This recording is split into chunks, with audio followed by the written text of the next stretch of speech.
Iki pas berarti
Bismillahirrahmanirrahim.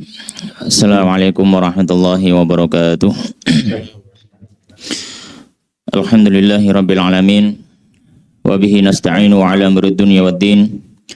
Tsumma salatu wassalamu ala asyrafil anbiya'i wal mursalin nabiyina wa habibina Muhammadin wa ala alihi wa ashabihi ajma'in wa man sara ala nahjihi ila yaumiddin.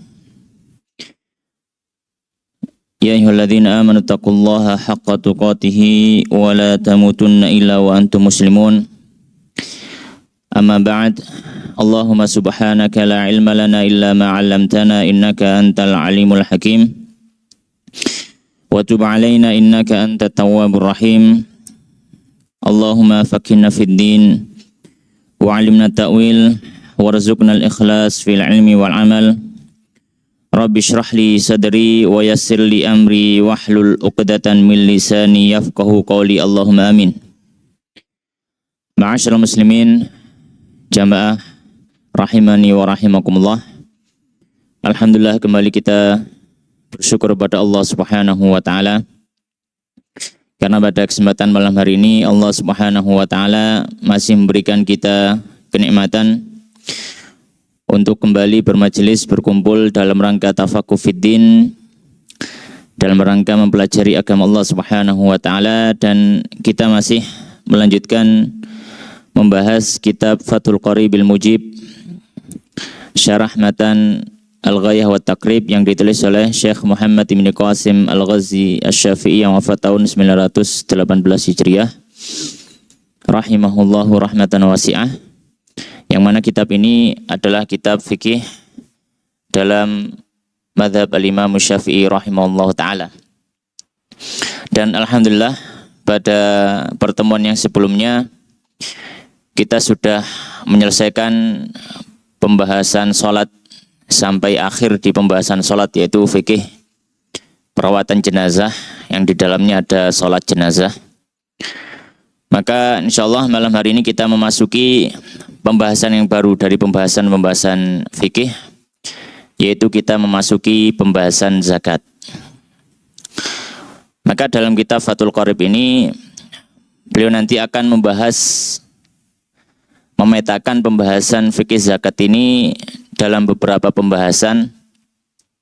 Di antaranya nanti beliau akan membahas tentang masalah pengertian zakat itu apa, kemudian komoditas harta yang ada zakatnya itu apa, kemudian beliau akan membahas syarat wajibnya zakat di masing-masing harta itu apa, kemudian beliau juga akan membahas nisab dan kadar zakatnya itu seperti apa, dan beliau nanti juga akan membahas tentang siapakah orang-orang yang berhak untuk diberikan zakat. Dan itu pembahasan besarnya. Nanti beliau dalam Fathul Qarib juga menyinggung beberapa masalah-masalah yang ada dalam fikih zakat. Di antaranya tentang masalah zakat perhiasan. Kemudian juga menyinggung tentang masalah zakat al-ma'din, pertambangan. Nanti juga beliau akan menyinggung zakat zakatul khiltah, malul khiltah, harta yang dicampur, ya. Yang ketika beberapa orang memiliki usaha bersama, maka di sini ada zakatnya dengan penjelasannya. Kemudian juga beliau nanti akan membahas, ya, menyebutkan masalah rikaz, itu harta yang disimpan oleh orang-orang pada zaman jahiliyah sebelum adanya Islam, kemudian dikeluarkan lagi pada zaman Islam, ya, atau lebih kita kenal dengan istilah harta karun, ya. Itu juga ada zakatnya, dan nanti juga beliau akan menyinggung tentang masalah zakat fitr. Ala kulli hal, kita akan bahas, ya, beberapa hal yang kita mampu untuk bahas pada kesempatan yang pertama kali ini untuk pembahasan zakat. Maka di sini beliau akan memulai dengan membahas arti daripada zakat itu sendiri. Bismillahirrahmanirrahim. Qala al-musannifu rahimahullahu taala wa nafa'ana bi ilmi fid dunya wal akhirah. Wa dakhalahu fasiya jannatihi wa taghammadahu bi rahmatihi. Allahumma amin. Kitabu ahkamiz zakati. Pembahasan hukum-hukum zakat. Pembahasan hukum-hukum zakat. Maka beliau menyebutkan yang pertama adalah apa pengertian daripada zakat itu sendiri. Maka seperti kebiasaan para fuqaha ketika mendefinisikan satu istilah, mereka kan melihat dari sudut pandang bahasa terlebih dahulu, baru dari sudut pandang fikihnya. Maka beliau menyampaikan wahya, dan zakat itu lughatan secara bahasa artinya adalah an-nama'u. An-nama' maknanya adalah bertumbuh, pertumbuhan. Maka pengertian zakat, kalau kita lihat dari sudut pandang bahasa Arab, ya, zakatun, maka maknanya kata beliau adalah namaun, ya, maknanya adalah namaun. Nama itu artinya bertumbuh, berkembang, ya. Sebagaimana orang Arab terkadang membahasakan tumbuhan yang semakin besar itu dibahasakan zakat zar'u. Tanaman ini semakin bertumbuh, semakin besar. Itu membahasakannya dengan kata zakah. Ya, maknanya ya zakat zar'u maksudnya nama az-zar'. Tumbuhan itu berkembang, semakin berkembang dan bertumbuh. Ya. Dan di sini dalam kitab Fathul Qorib beliau hanya menyebutkan satu istilah atau satu pengertian saja dari sudut pandang bahasa. Tapi sebenarnya kata zakah sendiri itu memiliki beberapa pengertian kalau dari sudut pandang bahasa Arab sendiri. Di antaranya orang Arab menggunakan kata zakah untuk istilah tumbuh. Orang Arab juga terkadang menggunakan zakah untuk istilah memperbaiki dan mensucikan. Ya, memperbaiki dan mensucikan. Sebagaimana contohnya firman Allah Subhanahu wa taala di dalam Al-Qur'an, qad aflaha man zakkaha. Sungguh beruntung orang yang zakkaha. Ya, menzakati jiwanya. Apa yang dimaksud dengan zakah di sini? Zakah di sini, maka para ulama menyampaikan maksudnya di sini adalah dia membersihkan dan memperbaiki jiwanya. Maka kata zakah juga bisa dimaknai secara bahasa Arab, artinya adalah memperbaiki dan membersihkan. Ya. Terkadang juga yang ketiga, ya, dalam bahasa Arab menggunakan kata zakah untuk istilah memuji. Ya, untuk istilah memuji, ya, pujian. Ini bisa kita ambil dari firman Allah Subhanahu wa taala, Allah menyampaikan fala tuzakku anfusakum. Dan janganlah kalian itu tuzakku anfusakum. Itu zakah, tazkiyah, zakah ya. Maksudnya di sini adalah janganlah kalian memuji diri kalian sendiri. Maka kata zakah ini juga bisa dimaknai pujian. Ya, baik.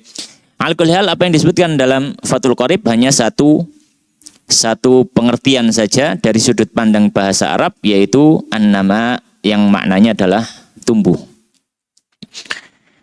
Nah, kalau dari sudut pandang fikih fuqaha, zakat itu apa artinya? Maka beliau menyampaikan qala wa syar'an, dan secara syariat, maksudnya secara syariat itu dalam sudut pandang fikih. Zakat itu artinya apa dah? Ismun.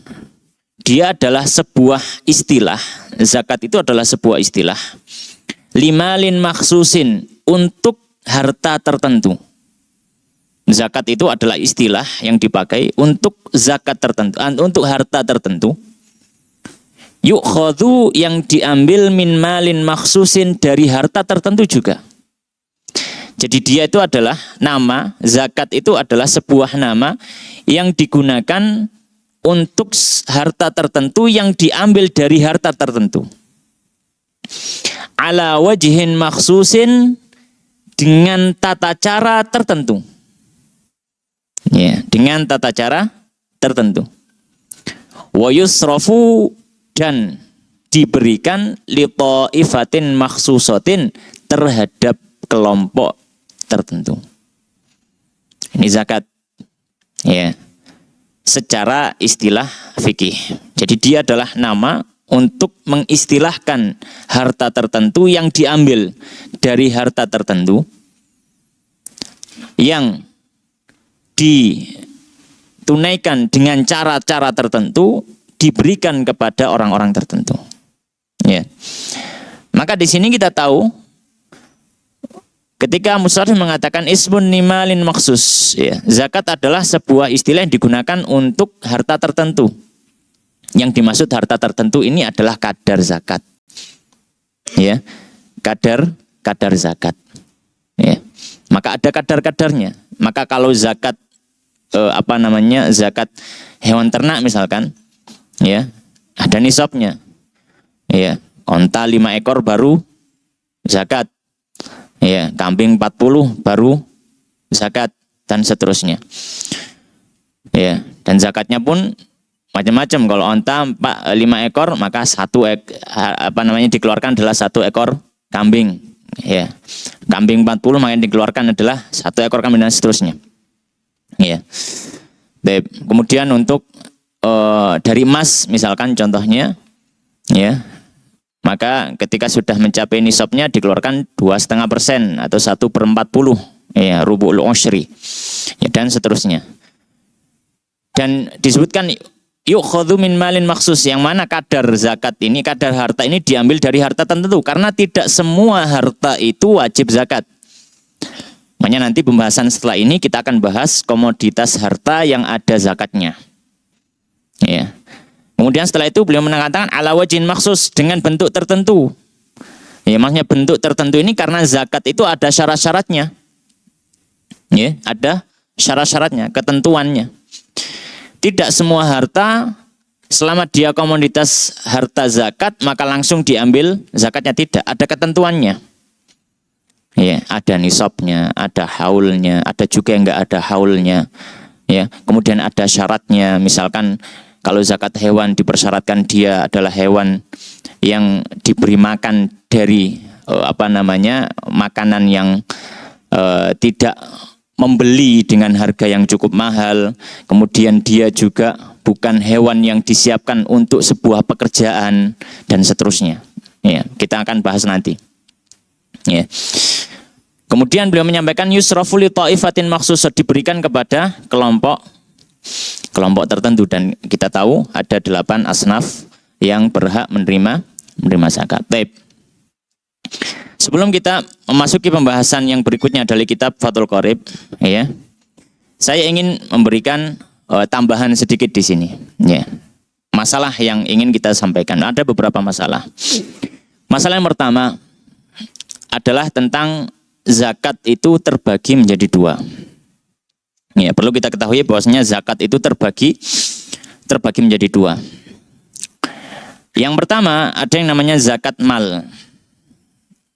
Ada yang namanya zakatul mal. Ya. Dan dimaksud al-mal, yang dimaksud al-mal itu artinya dalam bahasa Arab artinya adalah harta, zakat harta. Ya. Makanya ini adalah zakat untuk ya membersihkan harta tersebut. Dan itu tidak semua harta memiliki kewajiban zakat. Ya. Maka dimaksud dengan zakat mal di sini nanti kita akan tahu, yaitu diantaranya adalah emas, perak, kemudian tanaman, bahan makanan pokok, kemudian hewan ternak, ya, kemudian barang dagangan, kemudian pertambangan, dan yang terakhir adalah rikas. Maka ini yang disebut dengan al-mal dalam istilah zakat. Maka zakat terbagi menjadi dua. Yang pertama adalah zakatul mal. Ya, zakatul mal. Ya, zakat mal ini ya, secara umum hukumnya adalah wajib dengan kesepakatan para ulama. Secara umum hukum zakat mal ini adalah wajib dengan kesepakatan para ulama. Di antara dalilnya apa? Yang menjadi dalil bahwasanya zakat mal ini adalah wajib. Seperti firman Allah Subhanahu wa taala dalam surat At-Taubah ayat 103. Allah Subhanahu wa taala menyampaikan, "Khudz min amwalihim shadaqatan tutahhiruhum wa tuzakkihim biha." Allah Subhanahu wa taala menyampaikan, "Khudz, ambillah wahai Muhammad, min amwalihim, dari harta-harta mereka, shadaqatan." Sedekah yang dimaksud di sini adalah zakat menurut jumhur para ulama. Maka ambillah dari harta mereka ini zakat, tutahhiruhum, yang mana zakat tersebut atau sedekah tersebut bisa mensucikan mereka, wa tuzakkihim biha, dan bisa membersihkan mereka. Wasalli alaihim, dan doakan kepada mereka. Ya. Inna salataka sakanun lahum, sesungguhnya doamu itu wahai Muhammad menjadi ketenangan bagi mereka. Ya, menjadi ketenangan bagi mereka. Ya.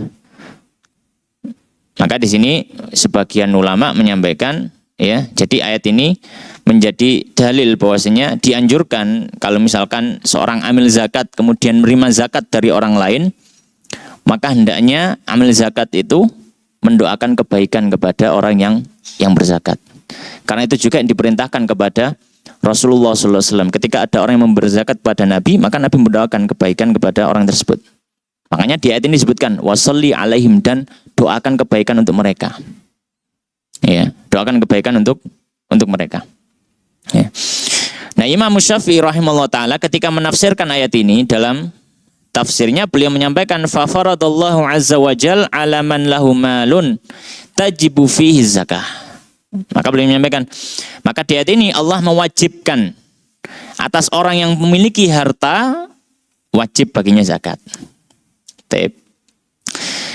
Dan di antara dalil yang lain tentang kewajiban zakat mal ini adalah hadis yang masyhur, hadisnya sahabat Ibnu Umar, ya, yang diriwayatkan oleh Bukhari Muslim, bahwa Nabi SAW menyampaikan apa? Bunyal Islamu ala khamsin. Islam dibangun di atas 5 perkara. Kemudian menyebutkan salah satunya adalah zakat. Ya. Maka zakat ini adalah salah satu daripada rukun-rukun Islam. Tapi ini zakat yang pertama. Zakat yang kedua adalah zakatul fitr. Zakat fitrah. Ya, dan ini nanti juga akan ada pembahasannya. Ya, tapi kita ingin jelaskan terlebih dahulu secara umumnya saja.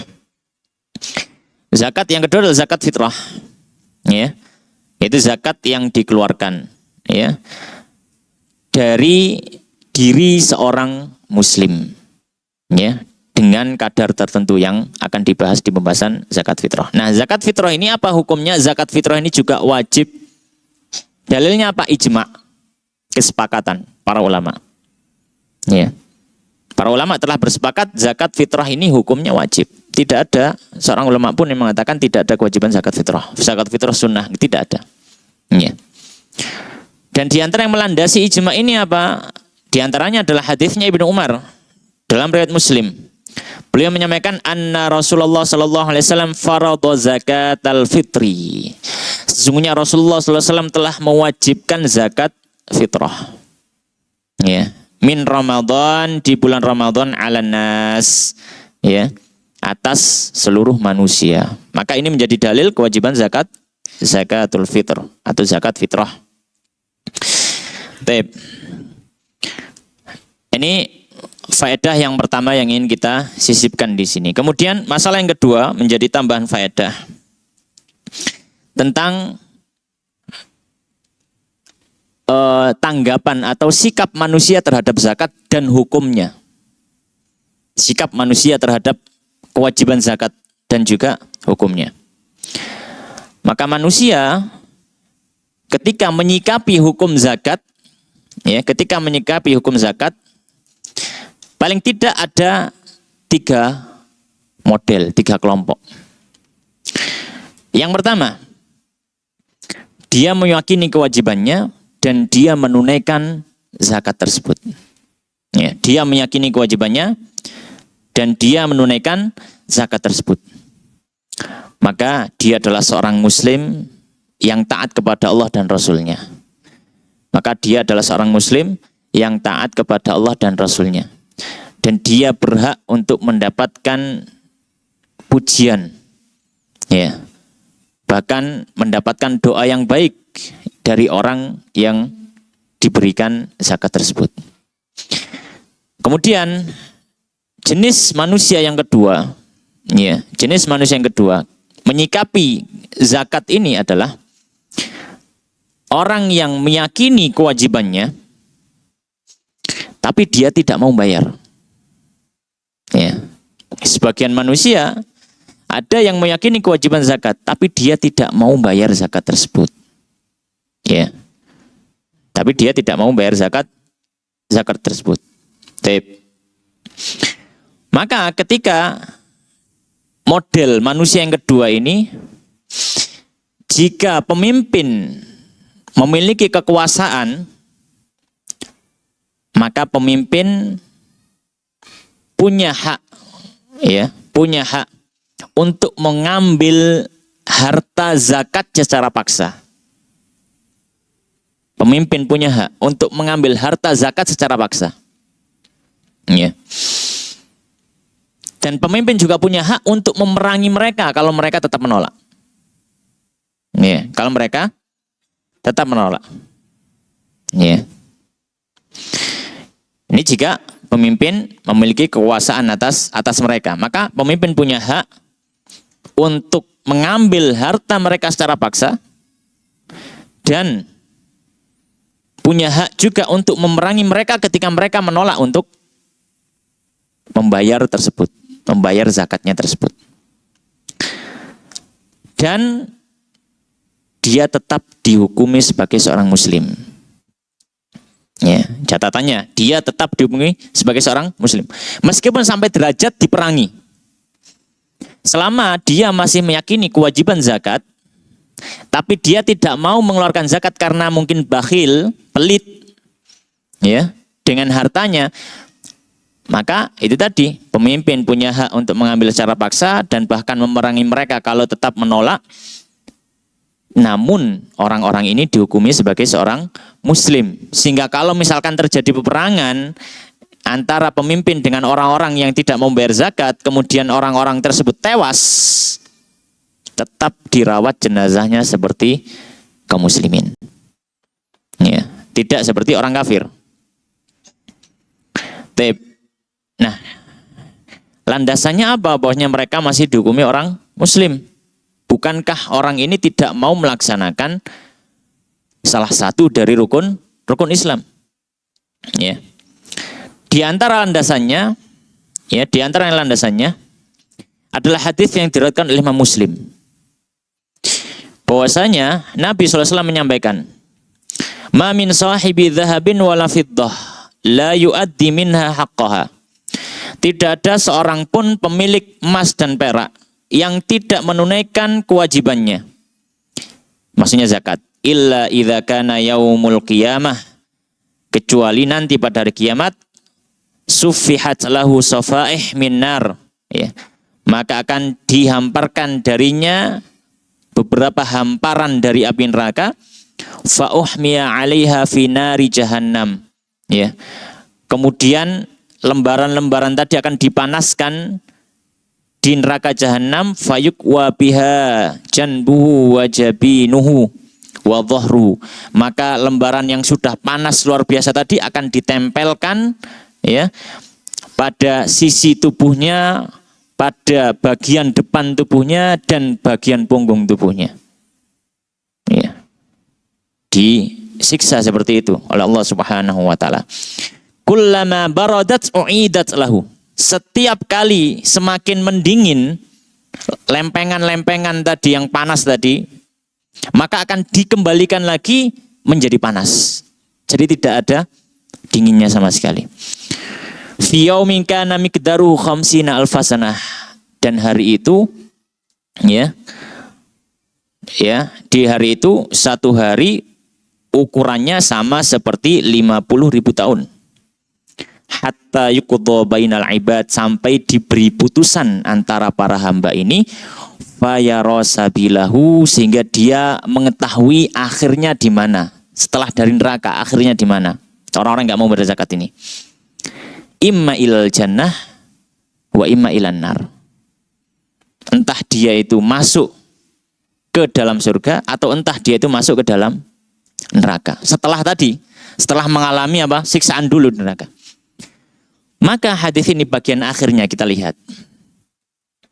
Bagi orang yang tidak mau membayar zakat, disiksa luar biasa siksaannya. Tapi di bagian akhir Nabi menyampaikan, sampai diberi putusan, maka bisa jadi masuk surga, bisa jadi masuk neraka. Seandainya dia dihukumi kafir, orang kafir sudah tidak ada kesempatan masuk surga. Maka orang ini yang tidak menunaikan zakatnya, dia dihukumi muslim. Meskipun, ya, dia tidak menunaikan kewajibannya, dan itu salah satu dari rukun Islam, selama dia masih meyakini kewajibannya. Berlandaskan hadis ini. Dalil yang kedua, kenapa orang yang tidak membayar zakat tapi dia masih tahu bahwanya itu wajib tapi dia enggan untuk membayar, dia masih dihukumi muslim, dikiaskan kepada sholat. Dikiaskan kepada sholat. Kita sudah lewat pembahasan sholat, ya. Ya, bahwasanya kita tahu orang yang tidak melakukan sholat, ketika dia meyakini sholat wajib, tapi saya malas, dia dihukumi muslim, dia tidak dihukumi kafir, dia dihukumi muslim. Kalau dia meninggal, ya dia dirawat seperti jenazah seorang muslim, dikuburkan di kuburannya kaum muslimin. Dia dihukumi muslim. Maka yang mana sholat ini adalah salah satu rukun Islam juga, dan orang yang tidak mau mengerjakan tidak dihukumi kafir selama dia meyakini kewajibannya, demikian pula zakat. Karena apa? Karena dua-duanya sama-sama rukun Islam. Baik. Kemudian jenis manusia yang ketiga sekarang. Jenis manusia ketiga adalah orang yang tidak meyakini kewajiban zakat. Secara umum, ya, tidak secara rinci. Karena ada beberapa masalah-masalah zakat yang sifatnya ijtihadiyah. Ya, yang sifatnya ijtihad. Maka kalau yang sifatnya ijtihad, ada khilaf yang cukup kuat di antara para ulama. Ketika dia tidak meyakini, tidak dihukumi kafir. Misalkan zakat perhiasan. Perhiasan ini dihitung komoditas zakat enggak? Sebagian ulama mengatakan, iya, dihitung komoditas zakat. Yang satu mengatakan enggak. Maka kalau misalkan ikut pendapat yang mengatakan, enggak ada zakatnya, tidak dihukumi kafir. Ya. Atau misalkan anak kecil punya harta, ada wajib zakatnya enggak? Ya, dia kan anak kecil, tapi punya harta, mencapai nisab, ada wajib zakatnya enggak? Khilaf para ulama. Nah, kalau masalah-masalah yang sifatnya khilafiyah, turunan dari masalah pokok ini, maka dia tidak dihukumi kafir. Ya, karena dia sifatnya ijtihad. Tapi yang usulul masail, ya, pokok-pokok bahasan seperti apa? Zakat, zakat emas, zakat perak, zakat tijarah, dan seterusnya. Nah, ini sesuatu yang sifatnya, kata para fuqaha, diistilahkan ma'lumun minad din bid-darurah. diketahui dalam agama secara pasti dan tidak ada orang yang tidak mengetahuinya. Maka ini yang dihukumnya, kalau dia tidak meyakini maka dihukum kafir. Karena apa? Karena umumnya orang itu tahu. Ala kulli hal, maka yang ketiga adalah orang yang tidak meyakini kewajiban zakat. Zakat itu nggak wajib, ngapain bayar zakat? Ngapain bayar zakat? Ya. Baik. Maka dilihat dulu kondisinya. Kenapa dia mengatakan seperti itu? Kalau misalkan memang dia mengatakan hal tersebut karena ketidaktahuannya, dia baru masuk Islam sehingga tidak tahu ada wajib zakat. Loh, ada zakat fitrah itu. Ya, dia nggak tahu loh. Bukannya nggak ada ya gitu. Misalkan dia baru masuk Islam dan seterusnya, maka kalau dia orang yang tidak tahu maka dimaafkan, diajari setelah itu. Ya, diajari, diberikan pengertian. Tapi kalau dia adalah orang yang tidak diberikan uzur dengan kebodohannya, dia sudah lama masuk Islam, masuk ya gak ngerti urusan zakat. Zakat fitrah misalkan, ya. Itu kewajiban, masuk nggak tahu. Maka di sini tidak diberikan uzur, maka dia dihukumi kafir, murtad. Ya, ketika dia apa? Ketika dia menolak kewajiban daripada zakat tersebut, ya, menolak dari kewajiban zakat tersebut. Taib.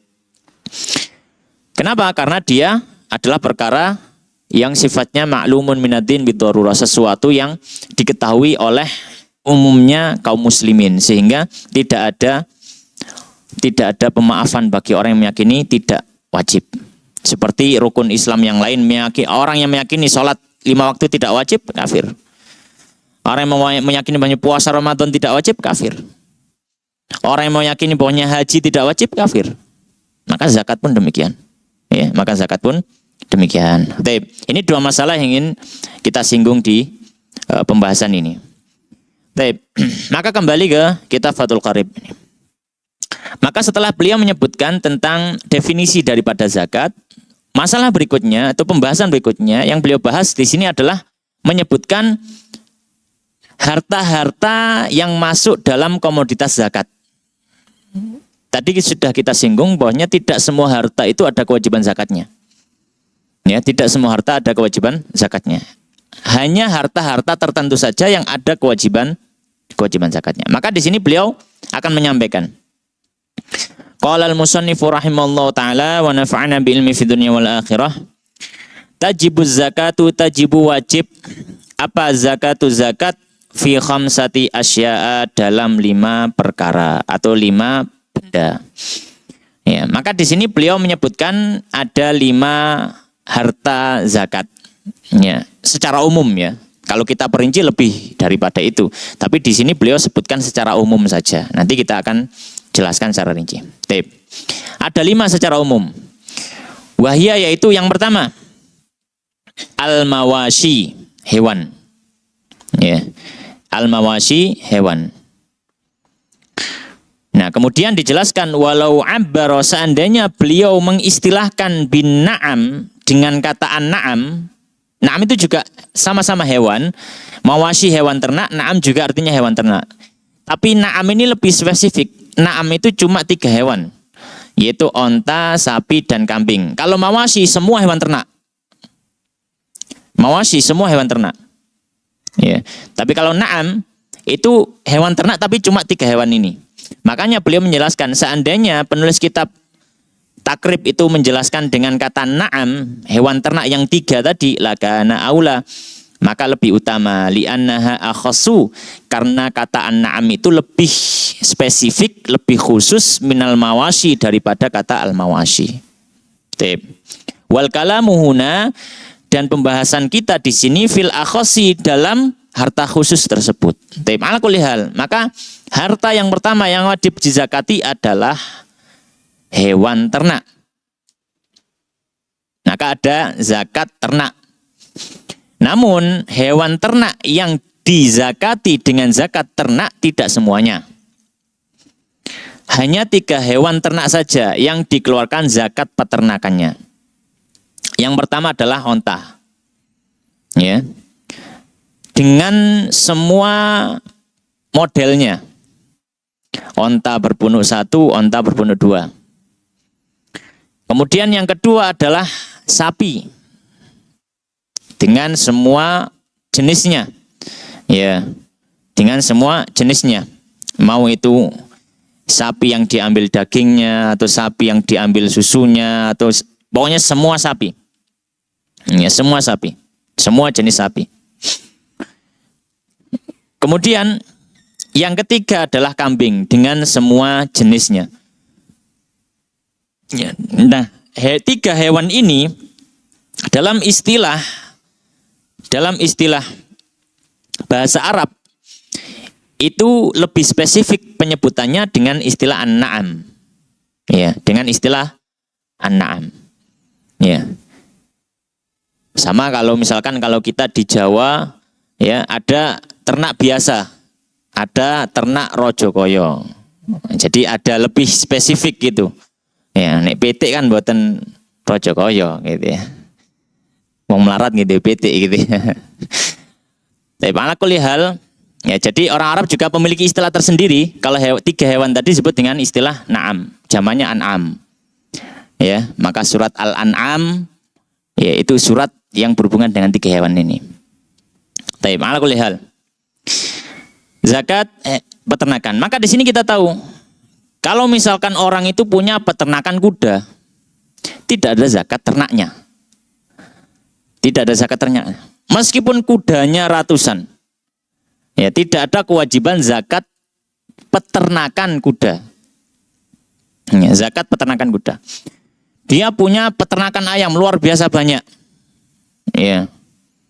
Maka tidak ada zakat peternakan ayam. Punya bebek juga. Ya, pokoknya hewan ternak apa? Yang banyak. Ya. Jangkrik misalkan, ternak jangkrik. Ternak jangkrik ya, enggak ada zakat jangkrik, zakat ternak jangkrik enggak ada. Ya. Ternak apa? Ternak iwak misalkan enggak ada, ternak lele, ternak gurami dan seterusnya enggak ada, zakat peternakan tidak ada. Tapi kalau hewan tadi digunakan sebagai komoditas perdagangan, ada zakat perdagangan. Jadi dia mungkin tidak kena zakat peternakan, tapi memungkinkan dia kena zakat perdagangan ketika digunakan sebagai komoditas dagang. Karena zakat dagang itu tidak terbatas, semua benda dia diperdagangkan, selama dia sah diperdagangkan, ada wajib zakatnya. Termasuk hewan-hewan ternak yang tidak ada zakat ternaknya. Ya, jadi bukan berarti sini ketika orang punya peternakan, ya misalkan gini, orang punya ternak ayam, tapi ayamnya ayam petelur. Sehingga yang dijual itu telurnya saja, ayamnya dibiarin di kandang. Maka setiap haul ayamnya makin banyak, nggak dihitung zakat ayam ini, nggak dihitung. Yang dihitung mana? Yang dihitung adalah ya telurnya tadi, karena telurnya itu yang diperdagangkan. Ya, jadi tidak dihitung apa ayamnya sebagai zakat peternakan, kan tidak ada zakat peternakan ayam. Ini yang dijelaskan oleh para ulama. Ya.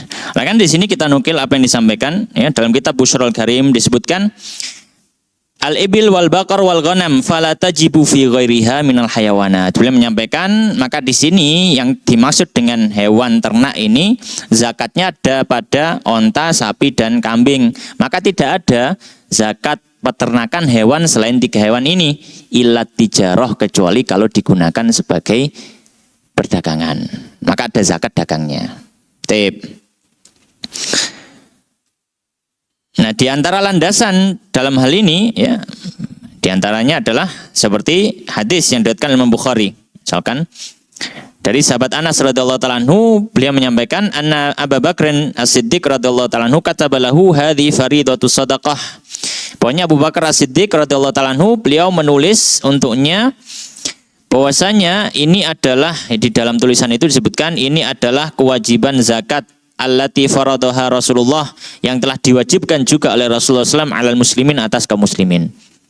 Wallati amarallahu biha rasulahu, dan yang diperintahkan Allah kepada Rasulnya. Apa saja? Fi arba'in wa ishrina minal ibili famadunaha al-ghanamu fi kulli khamsin syatun. Beliau menyampaikan ya, yaitu onta ya sampai hitungan 24 nantinya itu kadar zakatnya adalah kambing dimulai dari 5 onta.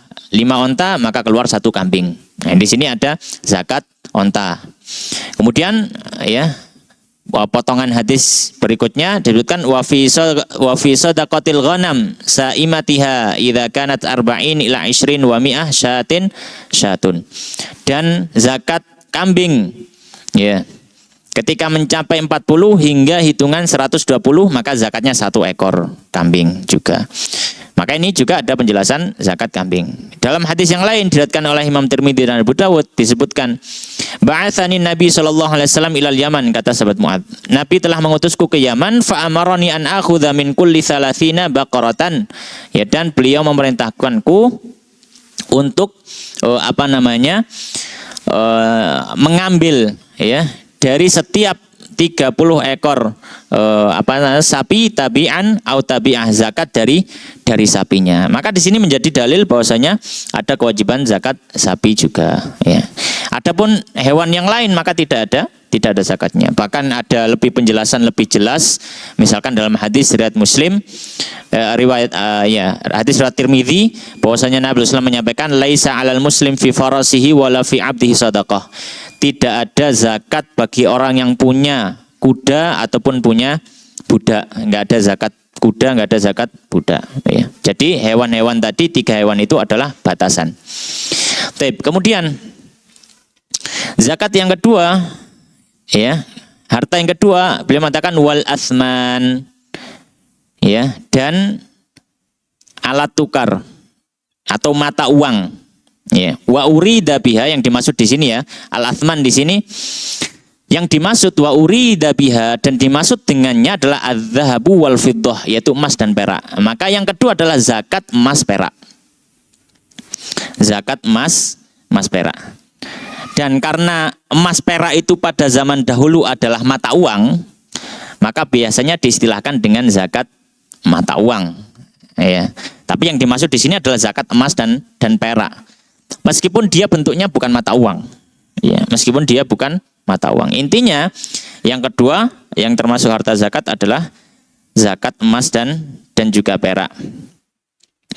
Dan dalilnya di sini diantaranya adalah hadis firman Allah Subhanahu Wa Taala surat At-Taubah ayat 34. Allah menyampaikan walladzina yaknizuna adz-dzahaba wal fiddah, dan orang-orang yang menyimpan emas dan juga perak wala yunfikunaha fi sabilillah, dan tidak mengeluarkan di jalan Allah, maksudnya dizakati, fabasyirhum bi'adzabin alim, maka beri kabar gembira kepada mereka dengan siksaan yang pedih ya.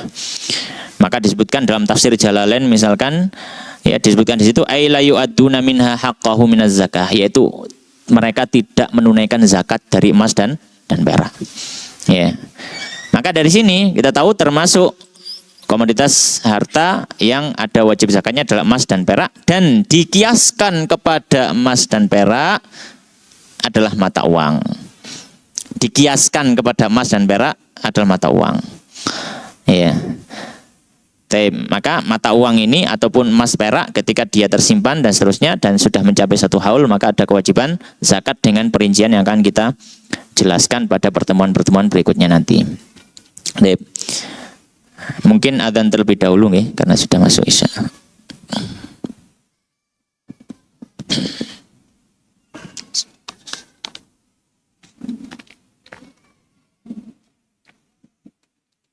Allahu Akbar, Allahu Akbar. Allahu Akbar, Allahu Akbar. Allahu Akbar. Asyhadu an la ilaha illallah. Asyhadu an la Asyhadu an la ilaha illallah. Asyhadu an la Asyhadu anna Muhammadar Rasulullah.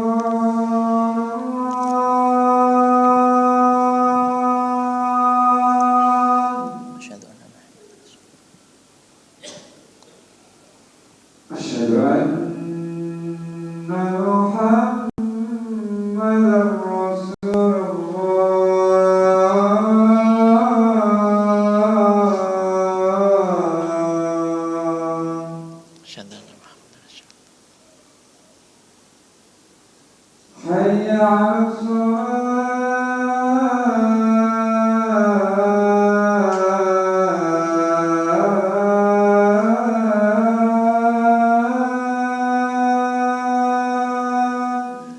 La haula wala quwwata illa billah.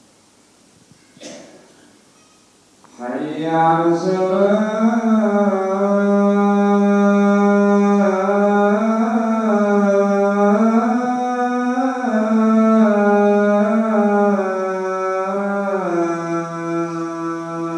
haula wala quwwata illa billah.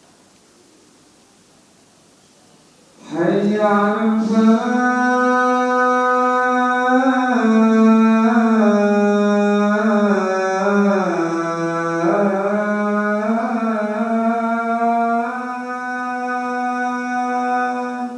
La haula wala quwwata illa billah.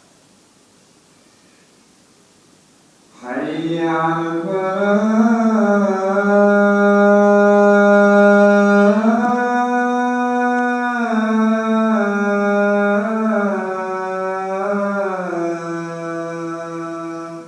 La haula wala quwwata. الله أكبر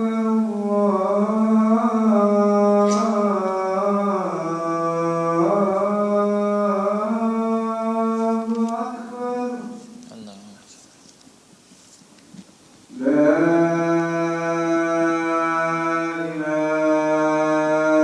لا إله إلا الله La ilaha illallah. Allah akbar.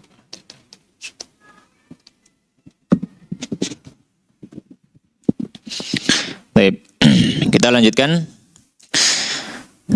Kita masih melanjutkan pembahasan dari harta yang memiliki kewajiban zakat. Yang pertama tadi adalah hewan ternak, dan yang dimaksud dengan hewan ternak di sini adalah onta, sapi, dan juga kambing. Kemudian yang kedua, harta yang kena kewajiban zakat adalah emas dan perak yang dibahasakan dengan athman. Dan dikiaskan kepada emas dan perak adalah alat tukar modern atau mata uang modern. Ya. Kemudian yang ketiga, yang ada kewajiban zakatnya adalah wazuru'u dan tanaman. Ya. Tanaman. Wa urida biha, dan yang dimaksud dengan tanaman ini adalah al-aqwat, bahan makanan pokok. Maka harta yang ada kewajiban zakatnya adalah tanaman yang ditanam. Yang dibahasakan, yang lebih familiar dengan istilah zakat pertanian. Ya. Namun zakat pertanian ini hanya ada pada pertanian biji-bijian tanaman pokok saja. Ya. Hanya ada pada biji-bijian tanaman bahan makanan pokok saja. Ya. Dan yang melandasi kewajiban zakat pada tanaman pertanian ini adalah firman Allah Subhanahu wa taala dalam surat Al-An'am ayat 141. Allah berfirman, wa atu haqqahu yauma hasadihi wa la tusrifu innahu la yuhibbul musrifin. Allah menyampaikan wa atu haqqahu yauma hasadihi, dan berikanlah haknya dari tanaman-tanaman itu. Yauma hasadihi, pada hari dia memanennya atau pada hari panennya. Wala tusrifu, dan jangan melakukan tindakan berlebihan, innahu la yuhibbul musrifin. Bahwasanya Allah tidak menyukai orang yang berlebihan. Baik. Maka kalau kita melihat kepada tafsir Al-Baghawi rahimahullah ta'ala, beliau menyampaikan sahabat Ibnu Abbas, kemudian Tawus muridnya, kemudian Al-Hasanul Basri, Jabir bin Zaid, Sa'id bin Musayyib radhiyallahu ta'ala anhum wa rahimahumullah, Mereka menyampaikan ketika menafsiri ayat ini, mereka menyampaikan apa? Inna zakatul mafrudatu minal ushri wa nisfil ushr. Yang dimaksud di ayat ini adalah zakat yang wajib yang dikeluarkan ya 10% ya. Yang dikeluarkan 10%-nya dan juga 20 dan juga 5%-nya. Ya, al-usyr 1/10, nisful usyr 1/20 ya. Yang dikeluarkan 10%-nya ataupun 5%-nya. Maksudnya ya tanaman, zakat pertanian. Taib. Juga sebagaimana disebutkan oleh atau dalil yang lain dalam surat Al-Baqarah ayat 267 ini menjadi dalil zakat pertanian ini. Allah Subhanahu wa taala menyampaikan ya ayyuhalladzina amanu anfiqu min thayyibati ma kasabtum ya. Allah menyampaikan ya ayyuhalladzina amanu wahai orang yang beriman anfiqu ma min thayyibati ma kasabtum. Infakkanlah apa yang baik dari yang sudah kalian hasilkan wa mimma akhrajna lakum minal ard dan dari apa yang kami keluarkan untuk kalian dari bumi.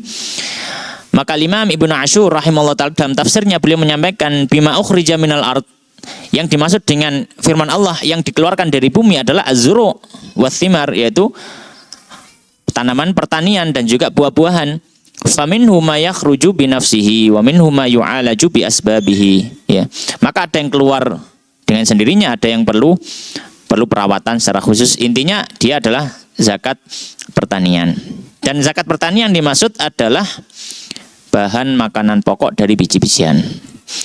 Nah, kita tahu di sini kalau misalkan dia dia adalah sesuatu tanaman, namun dia bukan bahan makanan pokok.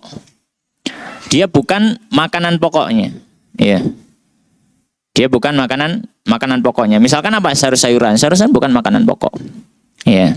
Bukan makanan pokok. Maka ini tidak ada zakat sayur-sayuran, khudrawat, tidak ada. Ya. Atau misalkan dia sesuatu, dia makanan pokok, namun dia bukan biji-bijian.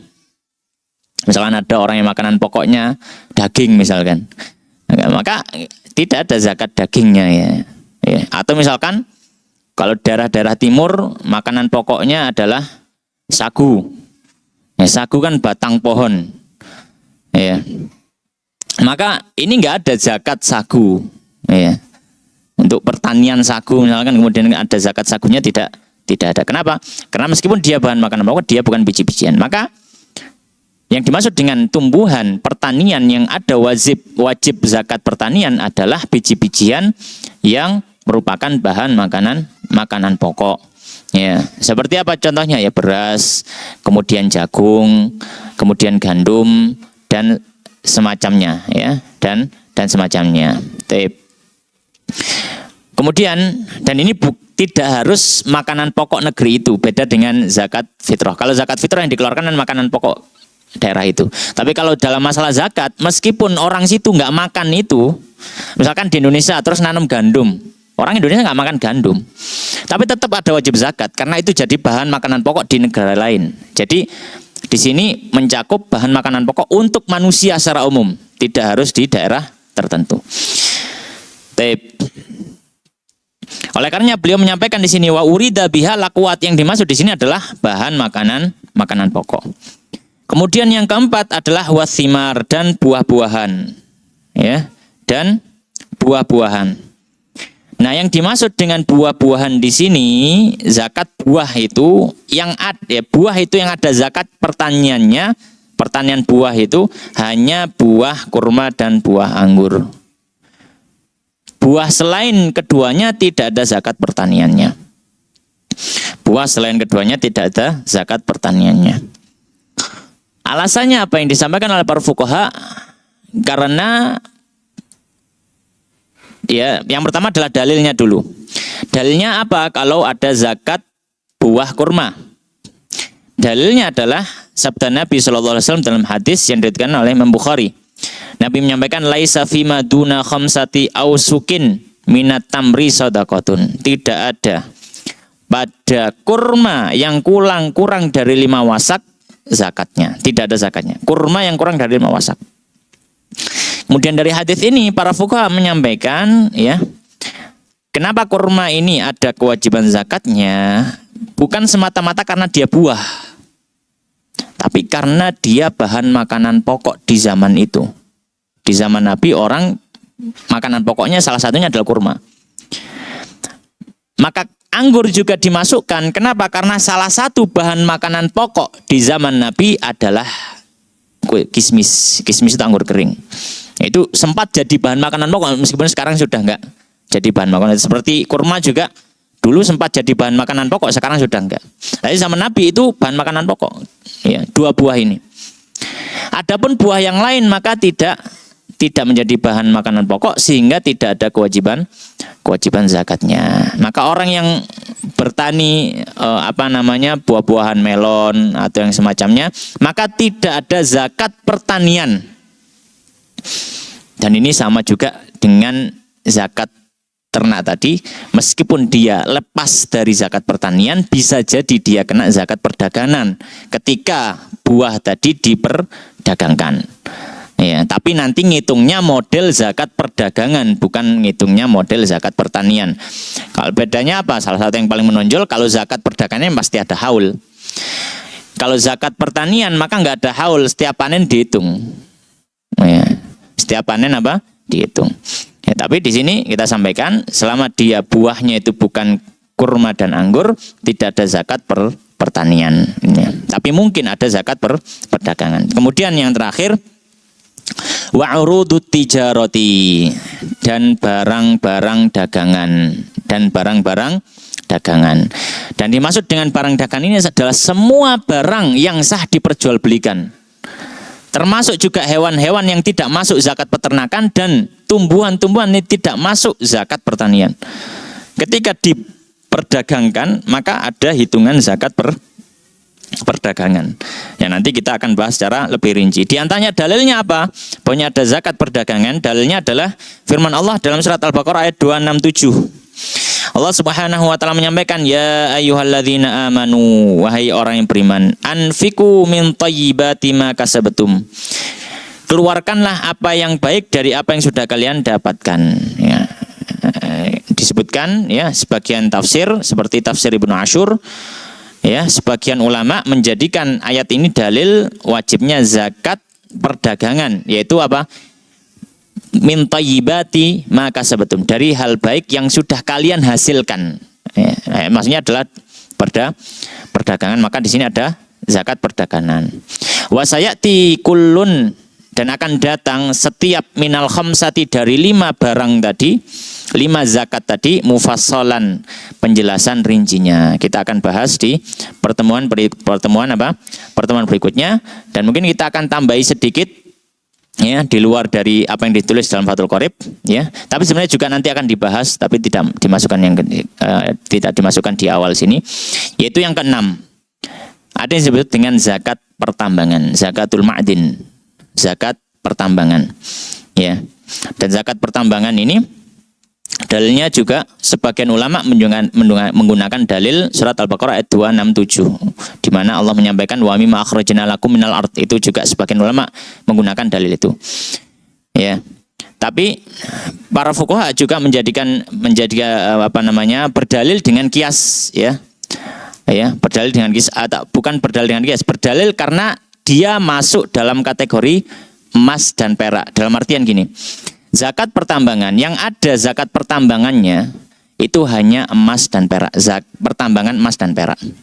Ya, pertambangan emas dan perak. Kalau pertambangan lain, tambang batu bara, tambang nikel, tambang minyak bumi, tambang apapun itu, ya, tembaga dan seterusnya, maka tidak ada zakat pertambangan. Tapi mungkin ada zakat perdagangan, tapi tidak ada zakat pertambangannya. Kemudian yang terakhir adalah zakat rikas namanya. Zakat rikas. Rikas itu adalah benda atau harta yang ada pada zaman sebelum Islam. Ya, kemudian ada di dalam bumi, kemudian setelah itu ditemukan oleh orang ya, yang biasa dibahasakan dengan istilah harta karun. Maka ada namanya zakat rikas. Tapi zakat rikas ini juga sama, hanya berlaku kalau rikasnya itu adalah emas dan perak. ya rikasnya itu adalah emas dan perak, maka ada aturan zakatnya, ya ada aturan zakatnya. Mungkin ini yang bisa kita bahas pada kesempatan malam hari ini. Insyaallah kita akan lanjutkan di pertemuan berikutnya. Wallahu taala alam wa sallallahu wa sallim wa barik ala nabiyina Muhammadin wa ala alihi wa ashabihi ajmain. Kita tutup dengan doa kafaratul majelis. Subhanakallahumma bihamdika asyhadu an la ilaha illa anta astaghfiruka wa atubu ilaik wa akhiru da'wana alhamdulillahirabbil alamin. Wassalamualaikum warahmatullahi wabarakatuh.